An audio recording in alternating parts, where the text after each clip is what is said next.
regarder au long des continents avec ses yeux intrépides et ce palpé subtil qui laisse pourtant glisser entre ses doigts le sable du temps. Il vit en état d'incandescence, sans complexe, sans tartufferie et sans nostalgie, dirait-on. Son feu partit de lui-même, tel le feu du premier homme qui frotta deux bouts de bois l'un contre l'autre. Rien ne semblait destiné dans son milieu ou même dans ses matériaux à produire un tel artiste. Sa faculté créatrice est un absolu. On ne saurait la réduire aux influences qu'elle aurait subies. Son dieu tutélaire fut Mercure, dieu des échanges et des errances. L'ennui fut son aiguillon, le risque son mobile, le bonheur son but. Ce n'est que dans l'impulsion du mouvement, dans le défi lancé au danger, qu'il éprouve l'acmé de l'existence. Il fait partie de ces grands hommes qui, comme dirait Byron, même quand ils seront morts, conserveront leur sceptre, et du fond de leurs urnes gouverneront encore nos âmes.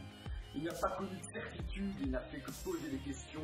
Mettant sa vie en jeu, il s'en est allé poser ses questions comme un voyageur et comme un mendiant. Il a demandé partout à connaître la vérité, et partout on lui a ouvert la porte. Jacques Attali, bonsoir. Bonsoir. Alors, première question, vous dites dans votre livre d'entretien avec Frédéric Tadei que vous pensez que vous ne passerez pas à la postérité. Et vous donnez 3 raisons. Vous dites, je n'ai pas suivi les 3 principes qui sont de faire qu'étudier et écrire, s'en tenir à une seule idée et l'approfondir, et avoir une cour de disciples. On verra bien ce que l'histoire retiendra de moi ou pas. Mais il est exact que quand on regarde ceux qui ont une postérité intellectuelle, en général, ce sont ceux-là. Il n'y a pas que ça. Il y a des gens qui ont réussi à avoir une grande postérité sans avoir tout cela. Par exemple, Diderot, qui est aujourd'hui très célèbre, n'a eu aucun disciple. Il était même complètement inconnu. Blaise Pascal n'avait aucun disciple. Et la seule disciple qu'il avait, c'était sa sœur, qui est morte religieuse cloîtrée. Donc, il y a heureusement des contre-exemples à cela. Alors, je corrige quand même une remarque dans l'hyperbolique portrait que vous avez fait de moi. Je n'ai jamais cherché à être heureux. J'ai toujours considéré que le bonheur était une fausse bonne idée. Vous êtes plutôt pessimiste, non, d'ailleurs. Ni optimiste ni pessimiste. Je suis positif, j'essaye de faire en sorte que les choses aillent mieux, mais j'ai jamais pensé qu'être heureux était un but dans la vie. Oui. Alors, et d'ailleurs, pour faire en sorte que les choses aillent mieux, vous avez écrit un bouquin avec plusieurs mesures, donc les mesures pour sauver la France. Et aujourd'hui, on aimerait beaucoup savoir, dans le contexte actuel, si vous changeriez quelque chose, si vous apporteriez quelque chose à ces mesures. Je ne sais pas à quel livre vous faites allusion, parce que j'ai écrit beaucoup de choses sur la France. Entre autres, vous savez, comme j'ai écrit 80 livres, j'ai écrit des choses dans beaucoup de circonstances, mais j'ai écrit des propositions pour la France il y a très longtemps. J'ai écrit peut-être ça, quoi vous faites référence. J'ai présidé une commission de réforme il y a 15 ans. Et puis je viens de publier un nouveau livre il y a quelques semaines sur faire réussir la France, qui est un travail que j'ai accompli avec une trentaine de jeunes et en interrogeant 400 personnalités françaises. Donc je ne vais pas changer quelque chose, un livre publié il y a un mois. Alors, on va parler de don de prédiction qui vous vient de votre père, qui avait prévu la défaite des Français dans la guerre d'Algérie. Et alors, dès 77, par exemple, vous prévoyez Internet, et en 99, vous prévoyez quelque chose qui n'est pas encore arrivé, mais qui peut peut-être arriver, qui était une alliance entre l'islam radical et l'écologie. Vous appelez ça le double vert, qui pourrait imposer la foi et les lois en Europe. Est-ce que quand on voit la candidature à la présidentielle de Sandrine Rousseau, on pourrait s'approcher de ça? Non, pas du tout. Pas du tout. Pas du tout. Non, c'est quelque chose de beaucoup plus géopolitique. Vous tirez tout ça des questions provinciales, c'est qui n'ont pas beaucoup de signification géopolitique. J'ai toujours pensé qu'il y avait un risque, parce que c'est l'islam, une partie de l'islam, parce que l'islam n'est pas entièrement concerné par ça, ou le catholicisme, qui lui est concerné par ça, où on verrait l'Église devenant, ce qu'elle n'est pas loin de devenir d'ailleurs, quand on écoute certains propos du pape, très écologiste. Et qu'on ait un engagement à la fois théologique, c'est-à-dire en faveur d'une recherche mystique, d'une transcendance, et une recherche de la survie de la planète, qui, dans les deux cas, pourrait conduire à une prescription totalitaire. Alors, par exemple, en 81, vous prévoyez, et c'est assez intéressant, que la Chine resterait à la périphérie des échanges économiques, et le Japon serait le centre. Et vous dites que c'est pas vous qui vous êtes trompé, c'est l'histoire qui s'est trompée. Non, j'ai pas dit ça. Entre le piano et le tabouret, c'est le tabouret qui a tort et pas le piano quand il bouge pas. Non. J'ai dit que je reconnaissais que parmi d'autres, sans doute, c'était une erreur importante que j'avais commise dans mes prédictions. Je suis assez fier d'un grand nombre de prédictions pour reconnaître que celle-là était fausse. Plus exactement, que je n'avais pas vu à quel point le Japon lui-même était empêtré dans le traité de San Francisco et ne réussirait pas à avoir sa vraie indépendance stratégique, alors que la Chine l'avait. Je n'avais pas vu que le Japon était en plein déclin démographique, que ça jouerait très fortement contre eux, mais je persiste à penser que la Chine ne sera pas une superpuissance au sens où l'ont été Venise, les Pays-Bas, l'Angleterre ou les États-Unis, c'est-à-dire qu'elle ne sera pas une superpuissance envahissante, universelle, conquérante de la planète, et qu'elle restera une puissance ayant vocation à s'occuper que d'elle-même, quitte à influer sur le monde de façon à avoir davantage de moyens de se développer elle-même. Est-ce que c'est aussi parce que vous avez écrit dans Bruit que la musique annonce les changements sociétaux? Est-ce qu'on pourrait dire que la Chine ne propage pas sa musique sur le C'est un indice en effet. C'est un indice en effet. J'ai même dit un jour par boutade que quiconque écoute la musique chinoise comprend pourquoi la musique ne peut pas être impérialiste. Pourquoi la Chine ne peut pas être impérialiste. Et vous étiez chef d'orchestre? Je le suis toujours. Vous l'êtes toujours? Est-ce que vous pourriez nous donner votre avis sur aujourd'hui toute la génération moderne, comme par exemple Angèle, qui elle va défendre des idées comme le féminisme, comme le changement climatique et le déni quand même ambiant. Est-ce que vous défendez ces artistes-là? Oui, non, ça n'a rien à voir avec mon rôle de chef d'orchestre, mais qu'un artiste ait... Le flair. Non, votre masque. Non. Qu'un artiste ait le souci d'exprimer des messages en dehors de ce qu'il fait comme artiste, c'est tout à fait louable. Et qu'il utilise sa voix, son influence pour véhiculer des idées, c'est tout à fait respectable. Et donc je comprends que des artistes comme ceux que vous citez aient envie de véhiculer des combats. Et les combats qu'ils véhiculent sont tout à fait respectables et je les partage. Alors, on va parler un peu de la musique, parce que dans Bruit, donc vous dites que la musique annonce les changements sociétaux. Et par exemple, vous expliquez comment l'orchestre du 19e siècle, c'est la métaphore de la division du travail. Comment, au XVIIIe siècle, avec le marché, ça annonce l'artificialisation des services, l'économie de l'information et la société de distraction. Comment finalement, le jazz, avec l'arrivée de l'improvisation, annonce la société de l'individu où chaque personne a la volonté d'agir par lui-même. D'ailleurs, vous expliquez que le jazz est la seule musique que n'ont jamais défendue les dictateurs. Et comment les comédies musicales, c'est la tentative des Blancs de mettre un couvert sur la jeunesse noire blanche. Comment le hit-parade, c'est la démocratie appliquée à l'art. Comment le karaoké, c'est la montée de l'individualisme qui annonce les start-up. Et pourquoi vous expliquez que vous dites que le 21e siècle sera le siècle de l'Afrique? Comment on le voit ça à travers la musique?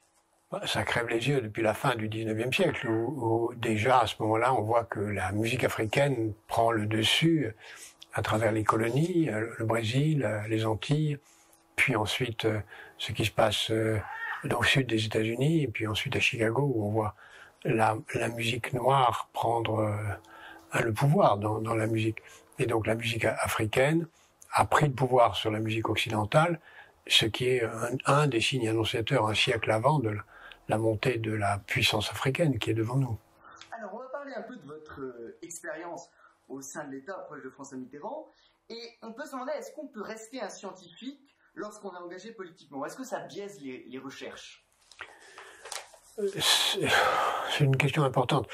J'ai refusé d'être ministre ou d'être un responsable d'un parti politique justement pour ça. Parce que je voulais continuer à être libre de ma pensée, à pouvoir dire que quelqu'un qui avait un autre avis politique que moi avait raison, à pouvoir changer d'avis, à n'être pas enfermé dans un carcan idéologique. Mais en même temps, il est vrai que d'abord, quand on est le conseiller d'un prince, ça prend beaucoup de temps. On a moins le temps pour faire de la recherche, proprement dit. On est pris dans le quotidien. Et même si j'ai essayé, et que François Mitterrand a eu la gentillesse de pas prendre ombrage du fait que j'ai continué à publier des livres tout au long du temps où j'étais avec lui, on n'est plus un académique au sens classique. D'ailleurs, les académiques me détestent, parce que je je ne suis pas resté dans la case auquel il fallait rester quand on est un universitaire. En France, plus en particulier, aux États-Unis, c'est pas le cas. On déteste en France les universitaires qui frayent avec le pouvoir. Alors que j'estime que c'est une formidable occasion d'apprendre, de réfléchir, et qu'on pense beaucoup mieux si on a pu être confronté, en tout cas au niveau où je l'ai été, à la masse immense d'informations très, très extraordinaires qu'on peut apprendre près du pouvoir. Est-ce que les politiques lisaient vos livres? Parce que le livre, par exemple, de Mitterrand, qui ne lisait que vos romans, trouvant les autres illisibles. Je vous signale que ceux qui n'aiment pas François Mitterrand l'appellent Mitterrand. Donc, je vous renvoie à ce lapsus. Il lisait assez peu d'essais. Il lisait que des romans. Donc, il ne lise que mes romans. C'était pas spécifique à moi. Il ne s'intéressait pas tellement aux essais, surtout aux essais modernes.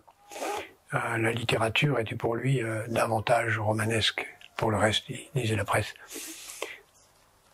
Et alors aujourd'hui, vous avez conseillé Macron, Sarkozy, vous avez élevé énormément de personnages dans la politique qui ont énormément influé dans la politique. Est-ce que, si vous devez choisir aujourd'hui un politicien pour faire avancer la France, vous allez me mettre en situation d'avoir choisi un candidat pour les présidentielles, ce que je ne ferai pas. D'abord, le hasard de la vie a fait que François Hollande a été mon collaborateur à l'Élysée et qu'ensuite Nicolas Sarkozy est devenu un ami personnel, même si je n'ai jamais voté pour lui, c'est un ami pour qui j'ai beaucoup de respect, et que Emmanuel Macron est devenu mon collaborateur aussi. Je l'ai choisi comme collaborateur et que je l'ai présenté, d'ailleurs exactement où vous êtes, à François Hollande, qu'il a pris ensuite dans son équipe de campagne. Et voilà comment les choses se sont produites par une succession de hasards. Tout ça sont des hommes de grande qualité. Ségolène Royal aussi était une amie et une collaboratrice de grande qualité. Et il y a encore aujourd'hui dans la classe politique française des gens de très grande qualité. Il se trouve que un homme ou une femme politique aujourd'hui a beaucoup moins de pouvoir qu'avant. Le mandat réduit à 5 ans, c'est très mauvais. La décentralisation et toute une série d'évolutions ont réduit considérablement les pouvoirs du président de la République dans les grandes actions. Donc il y a un jeu très, très dangereux qui fait que moins le président a de pouvoir, moins il y a de gens intéressants qui ont envie d'aller faire ce métier. Et donc on va voir la classe politique baisser de qualité, tout simplement parce que les gens de qualité n'auront plus envie d'aller vers ces métiers-là. Oui, c'est très juste. Et en plus, aujourd'hui, on ressent en fait un manque dans la qualité des programmes, justement. On a l'impression qu'il n'y a pas vraiment voilà. parti. C'est ainsi depuis très longtemps. Je pense depuis même 1986, bien avant votre naissance aux uns et aux autres, parce que en 80, on avait eu le temps de faire un programme puisqu'on a eu 10 ans d'opposition. Ensuite, pratiquement plus personne n'a eu envie de faire des programmes. Les élections se sont gagnées à la sauvette au dernier moment, parce que quelqu'un les perdait ou parce que les circonstances de l'ultime seconde faisaient que quelqu'un qui n'était pas favori passait devant. Donc, beaucoup ont estimé que ça ne servait à rien de faire des programmes. Et depuis, on n'en a pas fait. C'est la raison pour laquelle, d'ailleurs, la France n'a pas avancé beaucoup, c'est que s'il n'y a pas de programme, il n'y a pas de réforme. Puisqu'en France, on ne peut réformer que dans les quelques semaines qui suivent l'élection présidentielle. Or, si quelqu'un arrive à l'Élysée avec une majorité sans programme, il ne fait rien, puisqu'il n'a pas préparé ce qu'il pourrait faire. Et c'est ce qui se produit depuis plus de 30 ans. Et c'est encore aujourd'hui ce qui se passe. C'est pourquoi, comme je vous le disais, avec un petit groupe de jeunes, nous avons préparé un programme qu'on a donné à la cantonade, à tous les candidats. J'ai parlé à peu près à tous les candidats pour leur expliquer ce qu'il y avait dedans, en espérant qu'ils aient envie de réfléchir à quelques idées pour leur programme. Vous dites que si on veut être élu, il ne faut pas faire un programme, mais il faut flatter les peurs des gens, provoquer, critiquer, monter les uns contre les autres, conforter les gens dans leurs craintes et ne pas ennuyer avec des propositions réalistes. Est-ce que c'est ce que fait Éric Zemmour? Oui, il n'est pas le seul. Il n'est pas le seul, mais c'est ce qu'il fait, oui. Et alors, vous racontez dans une anecdote assez amusante, la première fois que Nicolas Sarkozy est venu vous voir, il vous écrit « Jeune avocat gaulliste ». beaucoup d'admiration pour vous, souhaite devenir président de la République, souhaite vous rencontrer. Quel souvenir vous gardez de cette première rencontre? Moi, j'ai vu ce message laissé sur le cahier des messages de mon assistante, puisqu'à l'époque, il n'y avait pas de téléphone portable, il n'y avait rien de tout ça. Et mon premier réflexe a été de lui demander de venir me voir. Donc, je lui ai fait visiter l'Élysée. Et il n'était pas encore maire de Neuilly, on est devenus très amis. C'était Ce qui vous a fasciné, c'était son audace? Son audace, son ambition, sa volonté, sa vision longue, puisqu'il n'aura été président de la République que presque 20 ans après, oui, plus de 20 ans, 25 ans après ce premier contact. Alors, il y a une autre rencontre marquante, c'est la rencontre de Barbara. Vous êtes, je crois qu'elle est venue en 86, vous la rencontrez. Votre fille devient très amie d'elle. Et dans un avion pour New York, vous écrivez d'une traite une chanson et la chante au Théâtre du Châtelet. Et là, vous êtes en coulisses et vous dites c'était une des plus intenses émotions de ma vie d'avoir pénétré ce sein des saints. J'étais très ami avec elle, tardif, mais très ami. Elle est venue ici extrêmement souvent et elle passait son temps à me dire écris-moi des chansons. Alors on n'écrit pas des chansons pour Barbara, ça n'a pas de sens. Mais quand même, comme elle avait beaucoup insisté, un jour en effet, dans un avion pour New York, j'ai écouté des œuvres pour piano de Schubert et je suis tombé sur une très belle mélodie. Et le soir à l'hôtel, après des rendez-vous, je me suis mis à écrire un texte. Je suis rentré le lendemain parce que je voyageais très brièvement. Je lui ai apporté après si, elle m'a dit c'est bien, je le prends. Et en effet, ça a été une grande émotion pour moi de l'entendre chanter une fois, deux fois, trois fois, puis ensuite elle l'a mis dans un de ses Est-ce que vous pouvez reprendre la phrase de Jean Kelevitch qui disait « Pour les philosophes, je suis un musicien, et pour les musiciens, je suis un grand philosophe. Mais pour les philosophes, je ne suis pas un grand philosophe, et pour les musiciens, je ne suis pas un grand musicien. Alors je joue sur les deux tableaux. » Oui, c'est ça. Moi, j'en ajouterais 3 ou 4 autres. Ah oui, ce serait lesquels? Bon, je n'ai jamais prétendu être un philosophe, mais je dirais un économiste, un écrivain, un homme politique, un diplomate. Mais un homme politique, c'est justement ce que vous refusiez pour ne pas apprendre... Oui, c'est ça. Un gestionnaire ou un créateur d'institutions internationales aussi, puisque j'en ai créé 4. Je suis tout ça à la fois, et bien d'autres choses. D'ailleurs, à propos de la musique... J'ai toujours pensé et dit que, et vécu comme ça, comme je ne suis pas du tout sûr d'être réincarné, je préfère vivre plusieurs vies en même temps. Mais alors, c'est assez amusant parce que vous dites que ce n'est pas l'élite politique, ni la masse populaire qui fait les révolutions, mais l'élite artistique et scientifique. À la racine des choses, c'est ça. Ce sont les artistes qui ressentent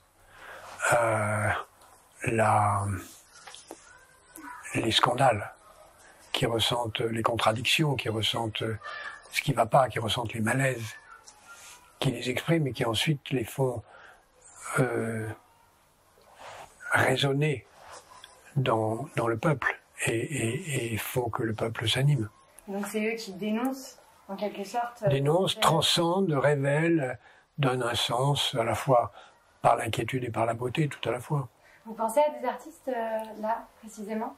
Qui ont fait ça? Oui, qui ont fait ça. Victor Hugo, évidemment, Beethoven, évidemment, Strauss. Victor Hugo qui disait de la musique que c'est du bruit qui pense.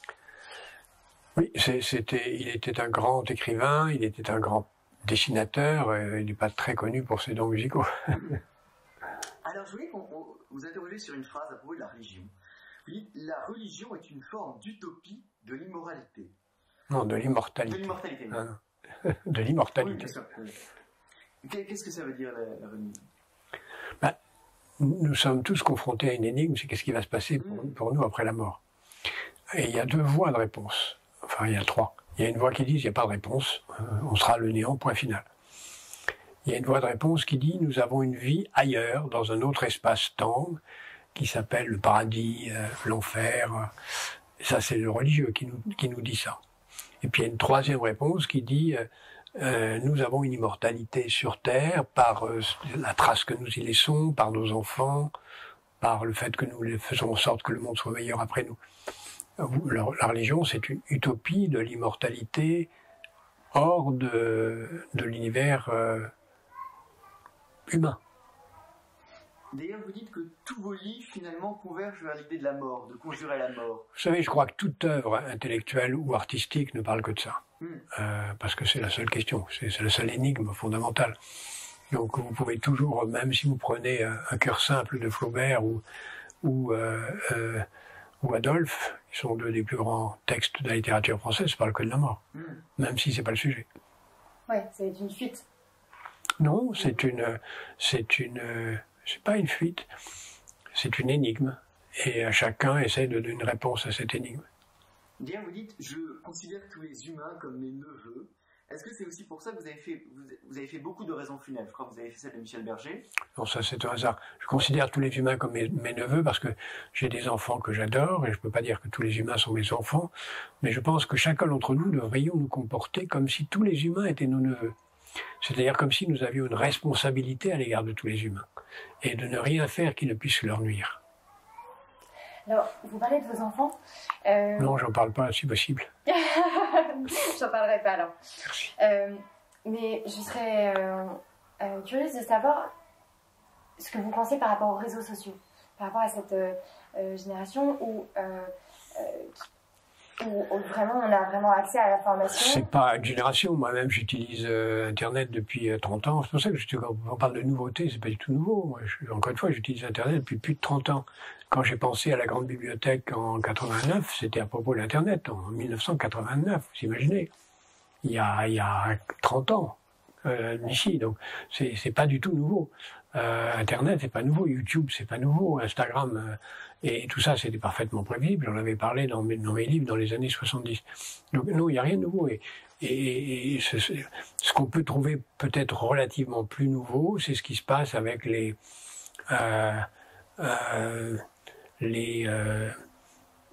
réseaux de musique, Instagram, TikTok et autres choses du genre, qui sont qu'une prolongation de ce qu'on pouvait attendre de l'autisme narcissique, de la narcissisme, n'employons pas le mot d'autisme, du narcissisme faussement musical. C'est très prévisible. Alors, on arrive déjà à la fin, mais est-ce que on pourrait dire que tel que Calypso la propose à Ulysse, vous rêveriez de l'immortalité? Je ferai la même réponse qu'Ulysse.